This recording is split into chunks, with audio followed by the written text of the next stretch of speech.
I'm reading Firefighter. It is busy at the firehouse, even when there is no fire. Liz is checking the hoses. She wants to make sure they screw tightly to the truck. Dan is polishing the fire truck wheels. Anthony is upstairs in the kitchen looking for a snack. He is always hungry. Suddenly, a loud noise makes him jump. Ring, ring, ring. It is a fire alarm. Anthony slides down the pole. Thud. He lands hard, but the thick rubber pad on the ground cushions his feet. Ready for action. Pants are kept rolled down over boots to save time. That way the firefighters can be dressed and in the fire truck in 30 seconds. Liz jumps into her boots and pulls up her fireproof pants. She checks the computer. It shows the fire is at 7 Oak Lane. In the truck, Liz grabs the walkie-talkie. Chief Miller, we're on our way. Right, says the fire chief.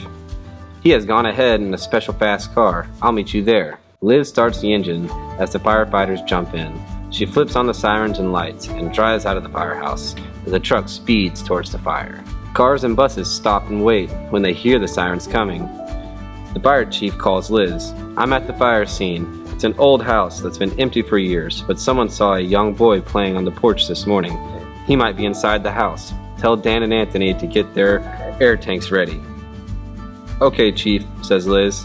I can see the smoke from here. We'll be there in 2 minutes. Liz turns a corner into Oak Lane. Flames cover the top of the house. The fire is spreading quickly. There's no time to lose. Hoses. Water comes out of a fire hose hard enough to knock a person down. Liz hooks a hose from the fire truck to the nearest fire hydrant. A pump on the truck pulls water from the hydrant to another hose. Liz and another firefighter point the hose at the flames. Ready, calls Liz. Whoosh. They hold on tight as the water shoots out. Breathing equipment. Fire gives off deadly smoke. Firefighters wear air tanks and breathing masks inside a burning building. Anthony and Dan are ready to search the house. They have put on their air tanks and face masks. Each tank holds 40 minutes of air. That's not much time. The boy's name is Luke, the chief tells them. Right, says Anthony. He grabs a hose. Let's put the wet stuff on the red stuff, says Dan. Dan and Anthony run to the back of the house. The fire is not as bad here. Dan feels the back door. If it's hot, flames could leap out. It's cold, says Dan. They step inside. Thick black smoke is everywhere. Anthony shines his flashlight around. Luke! Luke! He calls. No one answers. I can hear fire upstairs, says Dan. The fire has damaged the staircase. It could fall down at any time. They climb up the stairs very slowly. Outside, the outriggers are set down on the ground. Outriggers are like legs. They keep the truck steady as the ladder is raised. The ladder goes up like a telescope to the top of the house. A hose runs up the side. The firefighter on the ladder shoots water down on the fire. The flames crackle and hiss. They get smaller, then suddenly jump even higher. Inside the house, the fire rages. It is hot enough to melt glass. Anthony sprays water on the flames. Fire has made the house weak. It could come down any second, says Dan. We must find Luke. Boom! A beam crashes down near them, but their helmets protect their heads. Crash! Quick, says Anthony. We're running out of time. Hard hats. Firefighters' helmets are made of hard plastic. A wide brim helps to keep sparks off their necks. They come to another door, but it will not open. Dan swings his axe at the door. Once, twice, 3 times. It's jammed, shouts Dan. The roar of the fire is so loud they can hardly hear. We'll have to use the electric saw.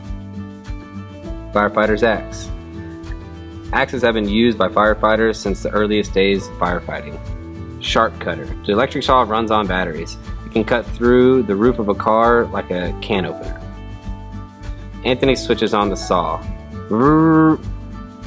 He cuts a hole in the door big enough to climb through. Luke, calls Dan. Luke! But the room is empty. Suddenly, the fire chief calls. Get out now! The roof is coming down! Dan and Anthony race downstairs. They get out just as the roof falls in. We didn't find Luke, yells Dan. He's okay, says the chief. We just found him up the block. Whew, says Dan. Good news. Hours later, the flames are out. Anthony sprays water on the part still glowing red. He is tired and dirty and very hungry. Liz winds the hose back on the truck. Finally, she rests. She is tired too. Back at the firehouse, Anthony sits down to eat. At last, he says. Suddenly, a loud noise makes him jump. Dinner will have to wait, laughs Dan. Ring, ring, ring. The end.